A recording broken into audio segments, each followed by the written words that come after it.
일곱째 인을 떼실 때에는 하늘이 반시 동안쯤 고요하더니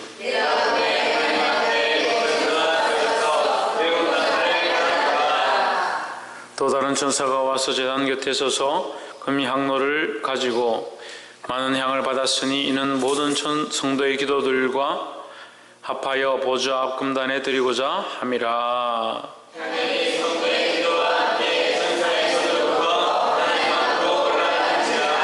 천사가 향로를 가지고 단위의 불을 담아다가 땅의 소돔에 내성과 음성과 번개와 지진이 나더라.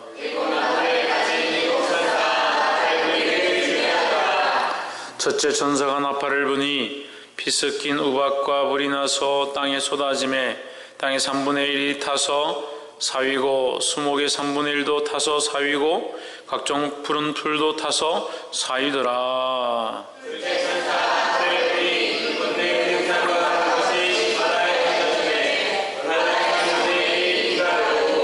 바다 가운데 생명 가진 피조물들의 3분의 1이 죽고 배들의 3분의 1이 깨어지더라.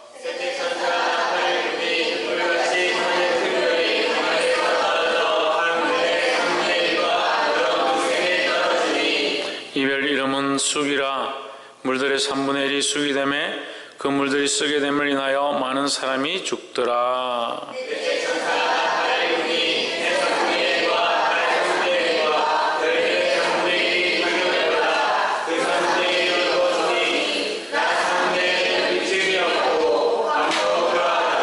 함께 읽읍시다. 내가 또 보고 들으니 공중에 날아가는 독수리가 큰 소리로 이르되 땅에 거하는 자들에게 화가 있으리로다.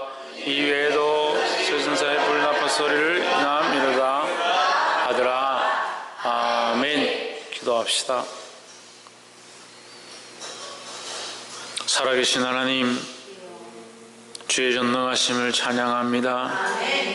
우리가 무엇이건데 하나님의 이름을 부르게 하시고 우리가 무엇이건데 이곳에 엎드리며 주의 거룩한 말씀을 듣게 하시는지 너무나도 감사하며 만입이 내게 있다면 모든 입으로 주의 이름만 찬양하고 나오니 우리의 입술과 우리의 마음과 우리 심령을 받아 주시옵소서.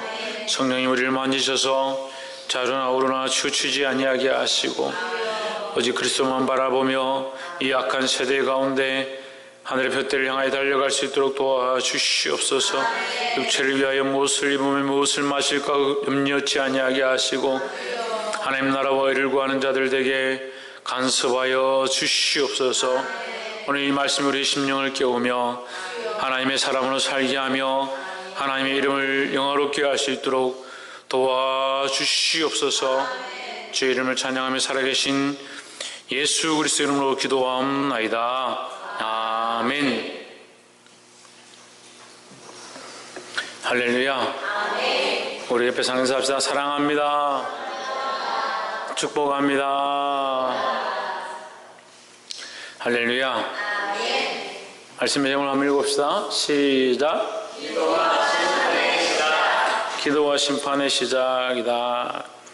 요한계시록에 우리가 뭐 잘 몰라도 8장이라고 할 때의 8장은 우리가 7장은 지난주에 뭐라고 했습니까? 7장을 신학적인 언어로 두 글자로 했죠? 예, 무슨 경이다?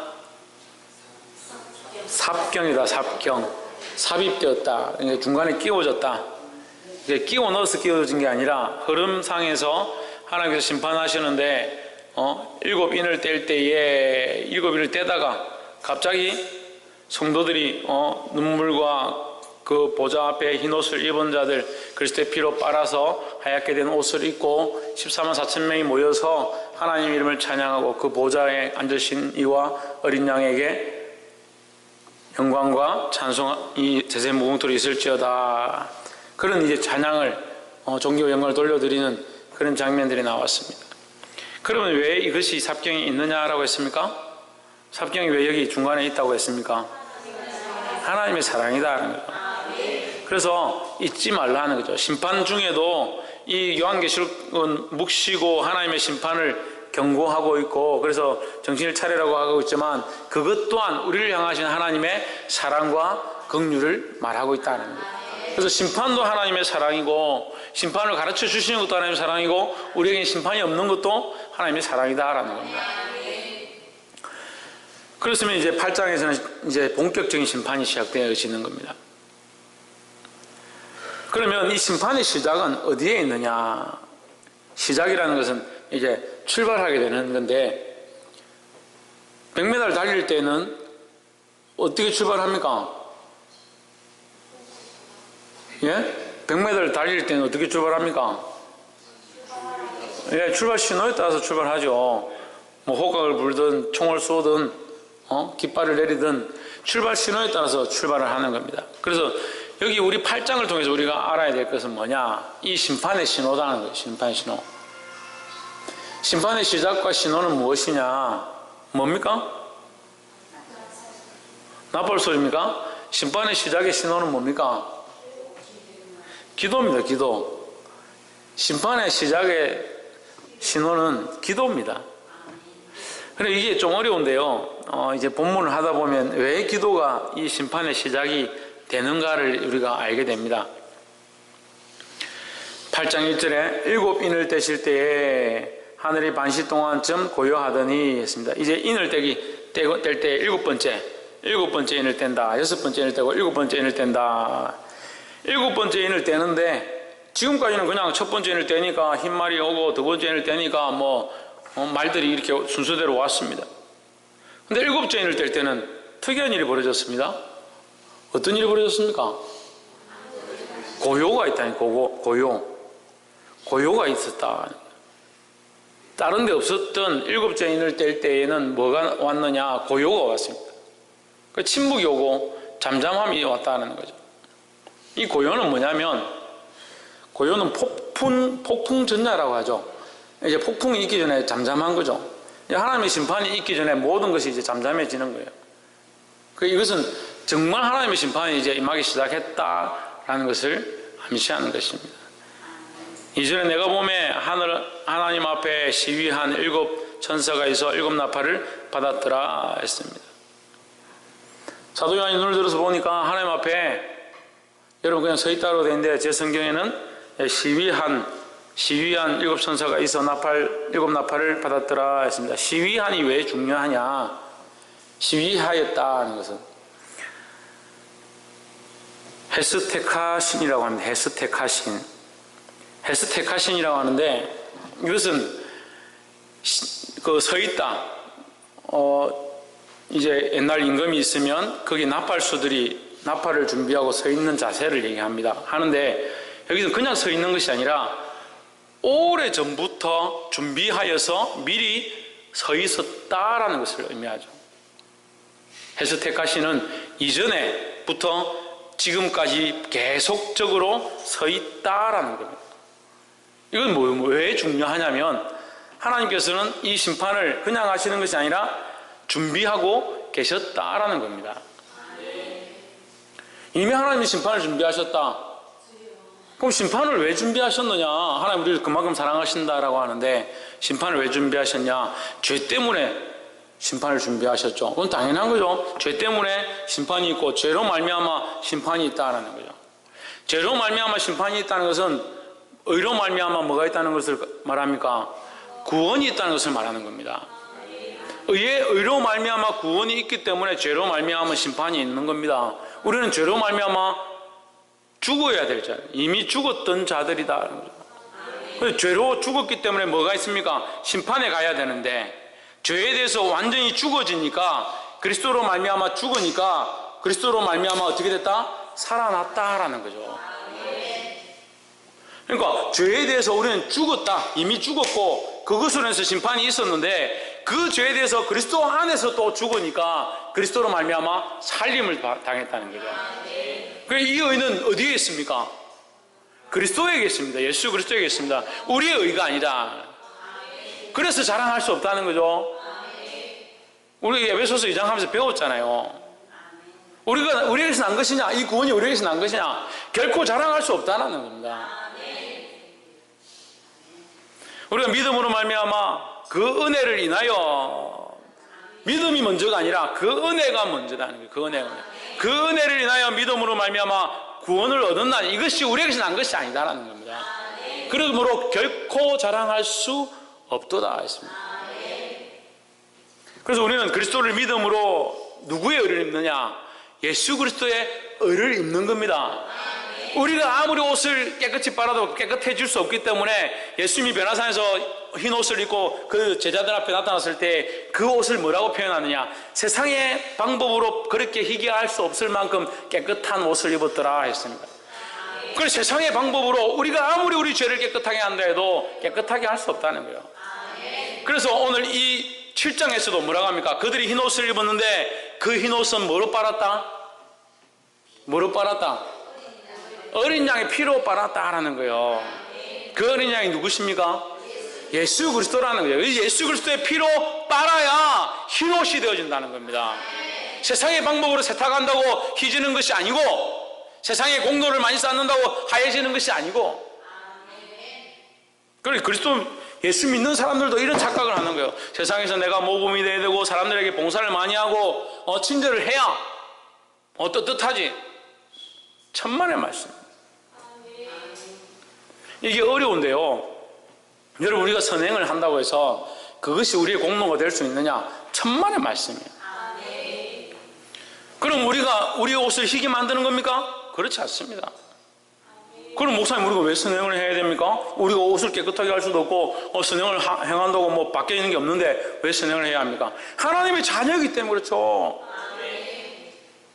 하나님의 자녀이기 때문에, 이미 구원을 얻었기 때문에 그 놀라운 구원과 은혜에 감히 우리 삶이 아무리 착하고 바르게 산다고 해서 비교할 수 없다는 거예요. 그런데 어떻게 생각하냐면 내가 이만큼 했지 않냐? 그러니까 교만한 거예요. 인간이 원래 교만하다는 거예요. 원래 교만하다. 얼마나 교만해지려고 하는지. 착한 사람은요, 착한 것 때문에 자기 나름대로 아이덴티티가 있습니다. 나는 원래 착하다. 나는 다른 사람한테 해를 끼치지 않는다. 그래서 어떻게 하라고요? 그 착함 때문에 구원을 얻는 게 아닙니다. 그 은혜를 인하여 구원을 얻었다고 했습니다. 잊어버리면 안 돼요. 그럼 아무렇게 사나 천만의 말씀입니다.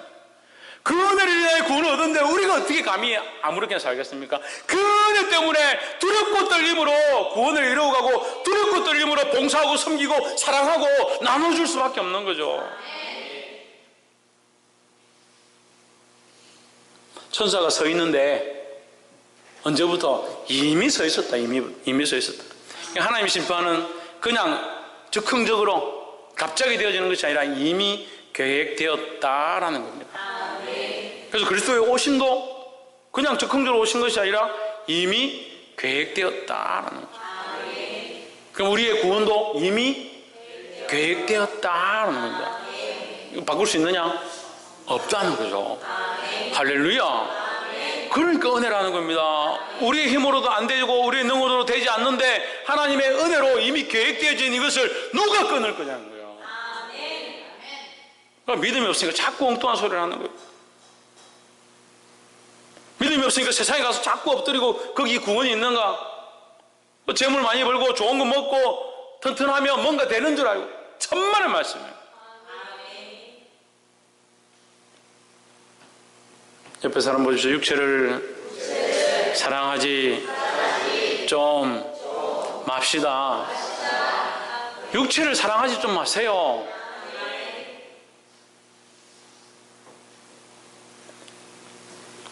복이 되길 주 이름으로 축복합니다.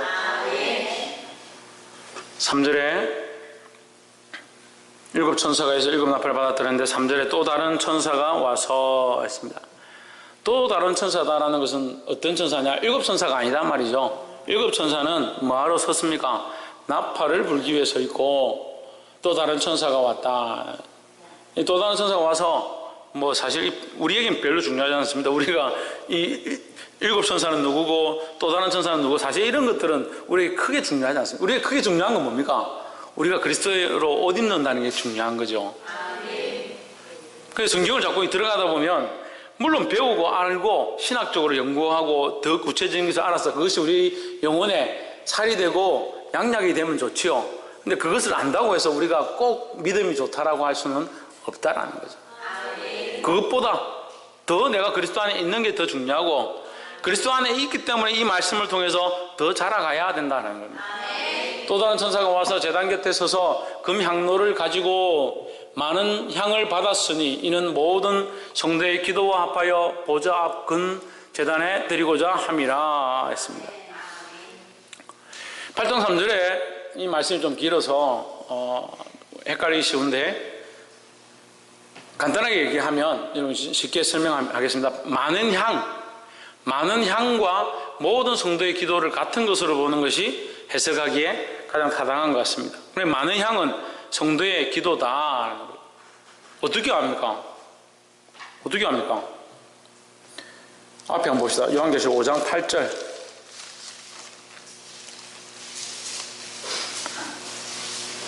5장 8절에 앞으로 두 장 넘깁니다. 책을 취하심에 내 생물과 24장로들이 어린 양 앞에 엎드려 각각 검은고와 향이 가득한 금대접을 가졌으니 이 향은 뭐다? 성도의 기도들이라 했습니다. 그러니까 앞에 5장 8절에서 이미 향은 뭐다?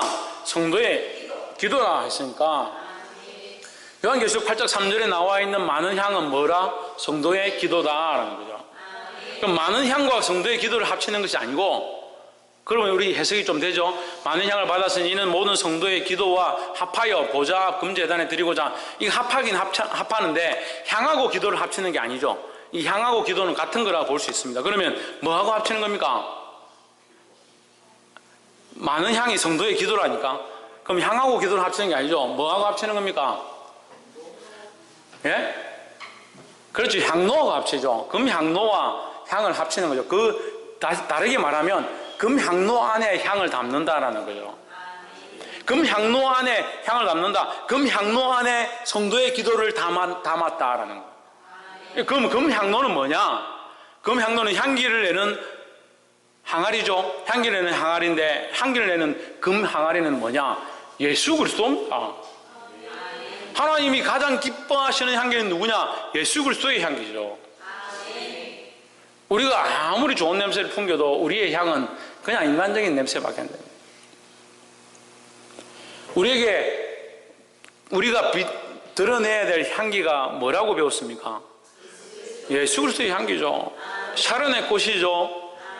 예수 그리스도의 향기를 드러내는 겁니다. 그러니까 우리 성도의 기도와 이 향로가 합한다는 것은 예수 그리스도의 그 향로 대신 그리스도 안에 우리의 기도가 들어가야 된다. 그래야 온전해진다는 거죠. 그래야 하나님 앞에 들려진다라는 겁니다. 그래서 우리에게 가장 쉽게 얘기하면 우리가 실제적으로 하고 있는 것들로 얘기하면 우리의 기도의 모든 기도의 제목들은 누구의 이름으로? 예수 그리스도의 이름으로 기도해야 되는 거예요. 물론 예수의 이름으로도 기도하고 그리스도의 이름으로 기도하는데 예수 그리스도의 이름으로 기도하는 게 저는 좋다고 생각합니다. 그건 중요하지 않지만 자, 우리 기도가 왜 예수 그리스도의 이름으로 기도해야 합니까? 왜 예수 그리스도의 이름으로 기도해야 합니까? 따라합시다. 우리는 다 죄인이기 때문에 우리는 다 죄인이기 때문에 예수 그리스도의 이름으로만 우리가 의롭다함을 얻고 예수 그리스도의 이름으로만 정결함을 얻고 예수 그리스도의 이름으로만 하나님 앞에 나아갈 담력을 얻기 때문에 내가 곧 길이요 진리요 생명이니 나로 말미암지 않고는 누구에게로? 아버지께로 갈 자가 없다. 그런데 자꾸 우리가 왜 아버지께로 함부로 가요? 그러니까 그리스도의 이름으로만 그리스도의 이름으로 옷 입고 가는 거예요. 그러니까 우리의 기도가 하나님 앞에 상달되려면 그리스도의 이름으로 그리스도 안에서 드려져야 된다는 거예요. 성도의 기도와 합하여 성도의 기도가 금향로에 담겨져서 보좌 앞 금제단에 드리고자 함이라. 그러니까 그 향로에 담겨졌기 때문에 그리스도 안에 담겨졌기 때문에 그리스도의 이름으로 하나님 앞에 드려진다라는 겁니다. 금제단은 우리가 그 구약에서도 지금 말씀과 출애굽기에서 볼 수 있죠. 이게 법궤의 모양들을 가르치는 거죠. 법궤는 어떻게 됐습니까? 금으로 둘러 있습니다. 금으로 둘러 있습니다. 정금으로 둘러져 있습니다. 그러니까 금제단이다. 하나님께 드려지는 영광스러운 제단이다라는 거죠. 하나님께 드려지는 영광스러운 제단 앞에 어떤 향로가 들어질 수 있느냐? 예수 그리스도의 향로가 들어줄 수 있다. 그 안에 뭐가 있느냐? 성도의 기도가 담겨져 있다라는 거예요. 그러면 자, 우리가 궁금한 게 있잖아요. 이 성도의 기도는 뭘까? 우리에게 전세 2천만 원짜리가 있는데 전세 5천만 원짜리를 옮겨주십시오. 우리 전세 5천만 원짜리가 있는데 1억짜리 살게 해주십시오. 우리 아파트가 있는데 빌라로 이사가게 해주십시오. 자식이 둘이 있는데 하나 더 얻게 해주십시오. 남편이 살이 많이 쪘는데 좀 빠지게 해주십시오. 그런 기도를 얘기하는 게 아닙니다. 이 성도의 기도는 뭐냐? 그의 나라와 그의 의를 구하는 거예요. 그의 나라와 그의 의를 구한다라고 할 때 우리가 또 이것에 대한 의미를 볼 수 있습니다. 일단 4절 해봅시다. 향기로운 연기가 4절. 향기로운 연기죠. 향기 나는 연기가 성도의 기도와 함께 천사의 손으로부터 하나님 앞에 올라가는지라. 5절 천사가 향로를 가지고 단위의 불을 담아다가 땅에 쏟음에 내성과 음성과 번개와 지진이 나더라 했습니다. 이 향로에 처음에는 성도의 기도가 담겨져서 하나님 보좌에 드려졌잖아요. 어렵습니까? 향로에 성도들의 기도들이 담겨서 그것을 하나님 보좌에 드렸습니다. 드리고 나니까 그 향로가 비잖아요. 그 향로에 뭘 담았느냐? 제단에 불을 담았다. 제단에 불을 담았다. 그러면 성도의 기도를 통해서 거기에 응답되어진 건 뭐냐? 불이 응답되어진 거죠. 성도의 기도를 통해서 응답이 뭐가 됐냐? 불이 되어진 겁니다. 이해가 안 되세요?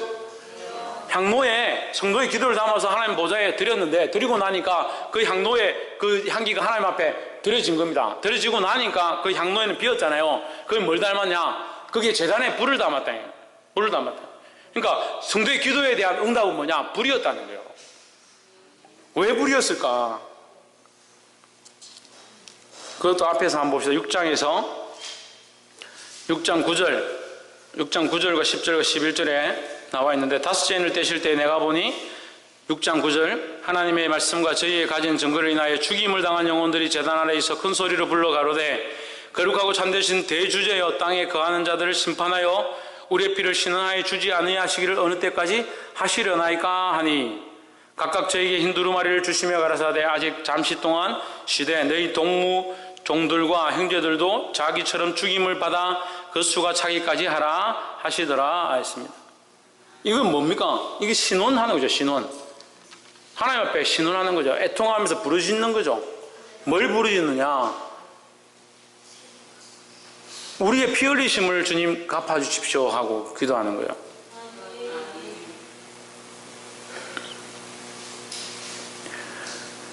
피 흘리심에 대한 원수, 피 흘리심에 대한 원수는 뭐냐? 사단이죠. 사단. 그리스도를 믿는 자들 핍박해서 죽이게 하는 것은 사람이 아닙니다. 사람을 대상으로 싸울 필요가 없습니다. 따라합시다. 그리스도인들은 이 땅에 사람들과 싸우지 말아야 한다. 우리의 싸움은 혈과 육에 속한 것이 아니고 정사와 어둠과 이 세상의 어둠에 대한 주관자들이다. 공중권세 잡은 자들에 대한 싸움이라는 거예요. 그런데 왜 보이는 사람들과 자꾸 싸우냐는 거예요. 보이는 사람들과 싸울 필요가 없습니다. 그러니까 우리가 이 원수에 대한 기도를 하는 것은 뭐냐? 하나님 우리의 피 흘림을 신원해 주십시오. 이 땅에 복음을 위해 살고 주님을 위해 살고 하나님 나라를 위해 사는 것이 너무 힘들고 주님 빨리 오시옵소서 마라나타 해 주시옵소서 그렇게 기도하는 자의 모습이라는 거예요. 우리가 6장 하면서도 얘기했잖아요. 너무 이 땅이 좋으니까 조금 더 살면 좋겠는데 내가 80인데 조금 더 살면 좋겠는데 90인데 조금 더 살면 좋겠는데 이 땅에 조금 더 살면 좋겠는데 주님 빨리 오셔서 신원해 주십시오. 그런 기도가 안 나오죠. 카타콤에서 그 동굴에서 굴을 파고 바위산에 도망을 가지고 그리스도인들이 도망가서 피할 데가 없으니까 바위산에 개미집처럼 이걸 파가지고 그 안에 토구를 만들어가지고 바위인데 그걸 40m 50m씩 파들어가지고 한번 들어가면 나오지도 못하게 그런 미로를 만들어가지고 거기 숨어 있는 거예요. 나올 수가 없으니까 안에 습기가 차고 비가 오면 물이 차서 사람들이 이 문둥병을 걸려서 나병 환자들이 돼가지고 손가락 발가락 떨어지고 자식들도 다 이게 피부병이 걸리고 그러다가 어쩌다 잡히면 밖에 나갔다가 밤에 배가 고프니까 밖에 나가서 음식을 들고 오는데 잡히면 끌려가서 사자밥이 되어 죽는 거예요. 그런 삶을 사는 사람들이 날마다 눈물로 기도하면서 뭘 하느냐? 아멘 주 예수여 어서 오시옵소서. 우리는 이 땅에 소망이 없습니다. 그렇게 기도했다는 거예요. 근데 여러분 무슨 기도가 됩니까? 이 땅에 소망이 없습니다. 기도가 됩니까? 내일 되면 맛있는 불고기 구워 먹어야 되는데 주님 내일 모레 오십시오. 내일 모레 되면 우리 신랑하고 놀러 가기로 했는데 다음 주에 오십시오. 다음 주에 학생회 아동부 야유회 가기로 했는데 그 다음 주에 오십시오. 그 다음 주 한국하고 카타르하고 축구하기로 했는데 하나님 그 다음 주에 오십시오. 이 땅에 즐기고 재밌는 것들이 얼마나 많습니까? 이거 아멘 주에서 어서 오십시오. 이게 안 되는 거예요. 이게 이 제단의 불이 왜 임하느냐? 성도들의 신혼의 이 부르짖음이 하나님 앞에 장달되어짐. 여러분 애굽에서 이스라엘 백성들이 그 애굽의 압제를 받을 때 하나님께서 뭐라고 하시냐? 내가 너희의 우고를 듣고 너희의 눈물의 기도를 듣고 오라고 하시는 거예요. 우리의 눈물의 기도를 듣고 하나님이 이제 그 눈물이 하나님 앞에 상달되어서 내가 이제 너희를 구하러 내가 애굽을 심판하러 왔노라 말씀하셨습니다. 그러니까 이 신혼의 이 백성들의 부르짖음, 이 백성들의 기도가 하나님 앞에 상달되어진 그때가 찼다는 거죠. 하나님 앞에 그 향기의 눈물의 기도들이 하나님 앞에 올려져서 그 심판의 때가 찼다라는 겁니다. 그 심판은 언제 오느냐? 이때고 이 기도의 때가 차야 된다. 하나님의 심판의 이 신혼의 때가 차야 된다는 거예요.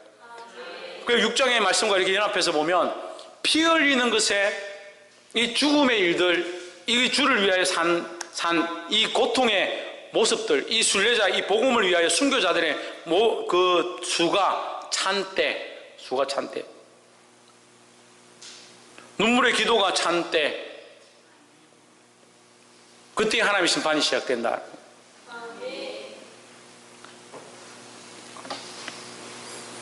끝까지 이기는 자는 생명이 멀리가는 없는 줄 믿습니다. 그 기도가 상달된 때에 불이 그 향로에 담겨서 이제 그 향로에 있는 불을 쏟으니까 땅에 뭐가 시작됐느냐? 우레와 음성과 번개와 지진이 나더라 했습니다. 6절에 7 나팔 가진 7 천사가 나팔 불기를 예비하더라 준비하더라. 7절 첫째 천사가 나팔을 부니 피 섞인 우박과 불이 나서 땅에 쏟아짐에 땅의 3분의 1이 타서 사위고 사라지고 수목의 3분의 1도 타서 사위고 각종 푸른 풀도 타서 사위더라 했습니다. 3분의 1이 없어진다는 것은 이 심판의 완전 잔혹함이죠. 심판이 아주 맹렬하다는 거예요. 그냥 대충 사람 몇 명 죽고 이 정도가 아니라는 거예요. 여러분 지진이 왔습니다. 우리나라에도 지진이 왔습니다. 실제로 우리가 지진을 당해봤습니다. 특히 울주 지역, 언양, 경주, 포항에 있는 사람들이 지진의 무서움, 두려움 앞에 어쩔 바는 지금도 잠을 못 자고 정신과 치료를 받는 사람들도 있다고. 475회 정도까지 지금 벌써 여진이 일어났습니다. 지진 강도가 6 이상 넘어가면요, 그 다음부터는 배로 가는 거예요. 6 이상 넘어가면. 그러니까 지금 우리가 겪은 5.8이나 6 정도의 크기보다 7이라는 지진은 지금 우리가 느낀 거의 10배랍니다. 그냥 1점 몇 배가 아니고 조금 10% 20% 센 게 아니라 10배 세대, 10배 세대. 지금 우리가 6 정도 흔들렸는데 지금 빌라에서 다 튀어나오고 길바닥에 나와서 집에 못 들어가 들들 떠는데 그거의 10배라는 거예요. 7 되면. 그런 두려움, 그런 지진 6, 7에도 두려워서 뜨는데 이 심판의 엄중함이 얼마나 심하냐? 3분의 1의 나무와 숲들을 태우고 땅의 3분의 1을 태워버리겠다.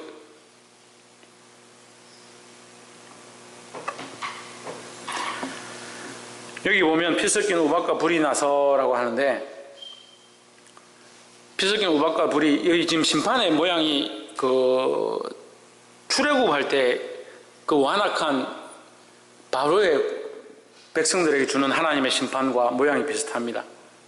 결국 이것은 믿는 자들을 심판하셔서 망하게 하시려고 하는 게 아니라 우리를 핍박하고 우리를 하나님에게로부터 떠나가게 하려고 하는 사단의 괴계를 파하시려는 하나님의 권능인 줄 믿습니다.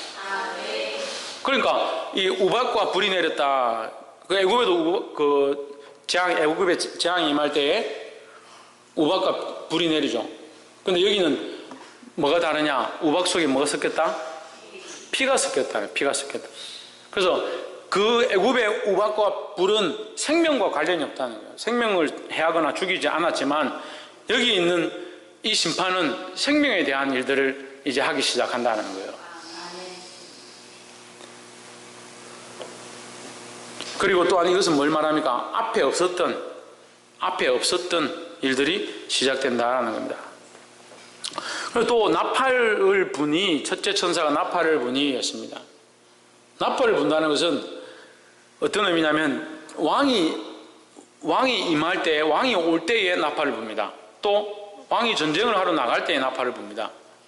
그럼 뭘 우리가 영적으로 적용할 수 있냐면 하나님의 심판, 왕 되신 하나님께서, 왕 되신 그리스도께서 이 땅에 오실 때가 가까워 왔다. 그로 말미암은 영적 전쟁 가운데 심판이 시작되었다라는 것을 이제 의미하는 거예요. 그래서 이 나팔을 보니까 이제 하나님의 일들이 시작되는 겁니다. 8절에 둘째 천사가 나팔을 부니 불붙는 큰 산과 같은 것이 바다에 던지음에 바다의 3분의 1이 피가 되고 있습니다. 성경을 볼 때 이게 뒤에 수식어가 중요한데 불붙는 큰 산과 같은이라 했기 때문에 불붙는 큰 산이 아닙니다. 그죠? 큰 산과 같은이라는 거죠. 그런 어마어마하게 큰 산이 불 붙어진 것처럼 보인 그런 거대한 것이라는 거죠. 온 세상 가운데 큰 나라와 민족이 불에 타게 된다라는 거죠. 이것을 이제 신학자들은 전쟁이다라고 3차 대전이다 이렇게 해석하는 사람들도 있긴 있는데 어쨌든 뭐 거기까지는 자세히 모르겠습니다. 어쨌든 큰 민족과 나라가 불에 타게 된다는 거예요. 바다에 던지면 바다의 3분의 1이 피가 되고 거기 또한 이제 생명의 침들이 있다, 생명의 죽음들이 있다라는 거죠. 여기 둘째 천사가 나팔을 불 때도 애굽에서 있었던 재앙과 비슷한 게 나오죠. 뭡니까? 예, 바다가 피가 되었습니다. 바다가 나일강에 모세가 지팡이를 대니까 어떻게 됩니까? 예, 나일강이 피가 되었죠. 그리고 여기도 이제 바다가 피가 되었습니다. 이 바다가 피가 되기 시작하는 것, 물을 치시는 것은 생명에 대한 심판이다라고 생각할 수 있습니다. 9절 바다 가운데 생명 가진 피조물들이 3분의 1이 죽고 배들의 3분의 1이 깨어지더라 했습니다. 그래서 생명 가진 피조물이 죽고 배들도 못 쓰게 되었다라는 거죠. 10절 셋째 천사가 나팔을 부니 햇불같이 타는 큰 별이 하늘에서 떨어져 강들의 3분의 1과 여러 물샘에 떨어지니 했습니다. 11절 이 별이 이름은 뭐냐? 쑥이라. 이름이 쑥이라는 게 아니라 이제 한글로 우리가 해석할 때 쑥이라고 해석을 했죠. 썩다라는 거예요. 썩다. 독하다. 유독하다. 독한 독이 있는 별이 물에 떨어졌으니까 그 물은 먹을 수 있다 없다. 먹을 수 없게 되었다라는 거죠. 물들이 3분의 2이 쑥이 되매 그 물들이 썩게 됨을 인하여 많은 사람이 죽더라 했습니다. 자, 8장에서 이 기도로 말미암은 그 때가 차서 결국 하나님의 심판이 시작되어지는데 생명에 대한 실제로 사람이 죽는 것에 대한 것은 이 11절에 처음 나옵니다. 그러니까 생명에 대한 위협과 바다가 타고 죽어지고 땅에 3분의 1이 타고 이런 것은 있었지만 실제로 사람이 죽는다는 말은 11절에 대해서 나오죠. 그래서 많은 사람이 이제 실제로 죽게 되는 인명피해가 나게 된다는 거죠. 이 쓰다라는 말을 우리가 또 기억해 볼 수 있습니다. 출애굽기 할 때에 백성들이 물을 마시는데 마라라는 곳에서 물이 써서 이거 하나님께 부르셨죠. 원망을 하죠. 이 쓰다라는 것은 못 마신다, 마실 수가 없다라는, 마실 수가 없다. 쓴 물을 바꾸어서 생명수로 바꾸셔서 이스라엘 백성을 살게 하셨는데, 반대로 이 생수를 쓴 것으로 바꾸었다라는 것은 다시 반대로 저주의 일이 시작되었다라는 거죠. 살 수 있던 것이 생명으로 침을 당했다는 겁니다. 자꾸 죽는다, 심판받는다 이러니까 뭐 썰렁하네요. 제가 얘기하는 게 말씀에 있는 것을 얘기하는 겁니다. 12절에 넷째 천사가 나팔을 부니 해 3분의 1과 달 3분의 1과 별들의 3분의 1이 침을 받아 그 3분의 1이 어두워지니 낮 3분의 1은 비침이 없고 밤도 그러하더라 했습니다. 이것도 이제 우리가 애굽에서 있었던 재앙 가운데 흑암의 재앙이 있습니다. 흑암의 재앙이 있었죠. 캄캄한 흑암의 재앙이 있었습니다. 그 재앙, 흑암의 재앙을 이제 여기에서 우리가 볼 수 있는데, 또한 우리가 생각해 봐야 될 부분이 뭐냐면, 흑암이 애굽에 재앙되어 있었는데 또 신약에서 흑암의 일들이 있습니다. 언제 있습니까? 그렇죠. 예수님 십자가에 못 박혀 죽으실 때 흑암이 임하죠. 이 땅에 흑암이 임하죠. 그러면 자, 흑암은 믿지 않는 불신자들에 대해서는 두려움이죠. 믿지 않는 자들은 하늘이 어두워지니까 얼마나 무섭겠습니까? 애굽 백성들에게는 이 흑암은 얼마나 두려운 것이겠습니까? 하지만 믿는 자들에게는 이제 구원이 시작될, 곧 그리스도의 부활과 연결되어질 생명을 얻는 시작이라는 거죠. 그래서 이 흑암은 성도들에게는 구원과 대속적 죽음, 이제 잠시 죽지만, 잠시 잠들게 되지만 영원히 살게 될 소망을 보여주고, 불신자들에게는 멸망과 심판을 상징하고 있다는 겁니다. 그래서 우리가 이제 지금 여기까지 네 가지 나팔 소리의 가운데 심판을 우리가 보았는데, 이 심판은 불신자들과 이 애굽 땅에 있는 자들, 그러니까 애굽은 우리가 전에 어떻게 해석해야 된다 했습니까? 예, 세상이다 했죠. 세상 사람들에게는 이 심판은 두렵고 떨리고 고통의 일들이 되지만, 시작되는 것이지만, 우리에게는 이 심판을 통해서 뭘 가질 수 있다? 예, 구원받을 소망, 오실 메시아를 맞을 소망의 기회가 된다는 겁니다. 할렐루야. 그럼 여러분 뭘 가져야 되겠습니까? 두렵고 무섭고 겁나고 숨고 싶은 그런 삶이 아니라 소망하고 갈망하고 고대하고 기대하는 그런 신앙을 가져야 합니다. 그렇게 하려면 그리스도를 고대해야 합니다. 예수 그리스도를 나의 주로 섬기고, 그 예수 그리스도를 거울로 보던 그리스도를 얼굴을 대하고 맞대고 볼 그 그리스도를 기대해야 될 줄 믿습니다. 13절에 내가 또 보니 공중에 날아가는 독수리가 큰 소리로 이르되 땅에 거하는 자들에게 화가 있으리로다. 이 외에도 세 천사의 불 나팔 소리를 이남이로다 하더라 했습니다. 13절에 보면 누가 나타나냐? 독수리가 나타났습니다. 독수리는 뭐 정확하게 알 수는 없지만 내 생물 중에 하나로 볼 수도 있죠. 근데 독수리의 날아옴이다라는 것은, 독수리는 사실 좋은 의미는 아닙니다. 독수리는 어디에 날아옵니까? 예, 죽음이 있는 시체가 있는 곳에 날아오는 거죠. 그럼 이제 이 심판으로 말미암아 죽음의 일들이 나타나고 있다라는 거죠. 독수리가 큰 소리로 이르되 땅에 사는 자들에게 화가 있으리니, 이 화를 3번 얘기했습니다. 3번 얘기했죠?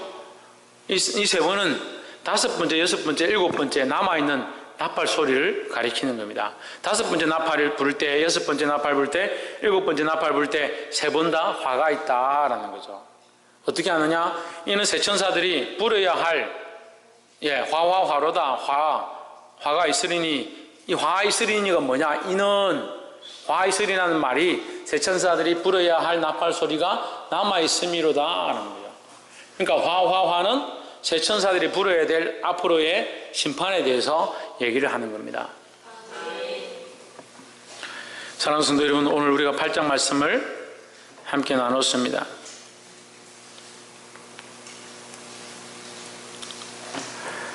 애굽의 심판 때, 그때는 거기에 포로되었던, 거기 노예되었던 그들의 우고를 들으시고 그들을 구원하시고자 하는 하나님의 사랑으로 애굽 백성들에게 재앙을 주고 이스라엘 백성들을 구원해내시는 하나님의 심판이 있었습니다. 근데 지금 오늘 우리에게 가르쳐주신 요한계시록 8장은 그런 것과 같이 하나님의 나라를 고대하고 이 땅에 소망이 없는 자들, 이 땅에 압제를 당하고 고통을 당하고 괴로움이 있다 할지라도 하나님 나라를 바라보라고 희망을 주는 줄 믿습니다. 그래서 이 말씀은 믿는 자에게는 희망이고 믿지 않는 자에는 두려움의 말씀이다라는 거예요. 그런데 믿는 사람인데 압제도 없고 고통도 없고 핍박도 없고 주를 위하여 당하는 어려움도 없고 환난도 없다. 그리스도를 위하여 피 흘리기까지 싸우지 않는다. 대충 합의하고 대충 좋게 좋은 게 좋은 거고 너희 좋고 매부 좋고 니도 좋고 내도 좋고. 그러니까 무슨 고난이 있습니까? 오늘날 찾아보기 힘든 게 뭐냐? 고난받는 그리스도인이다. 주를 위하여 믿음을 지키는 자들이다. 사랑하는 성도 여러분, 저와 여러분 그렇지 않기를 소망합니다. 조그만 것이라도 그리스도를 부인하지 않고 예수 그리스도를 자랑함으로 핍박이 있다 할지라도 하나님 나라를 기대하고 살게 되기를 주의 이름으로 축복합니다. 기도합시다. 사랑의 하나님,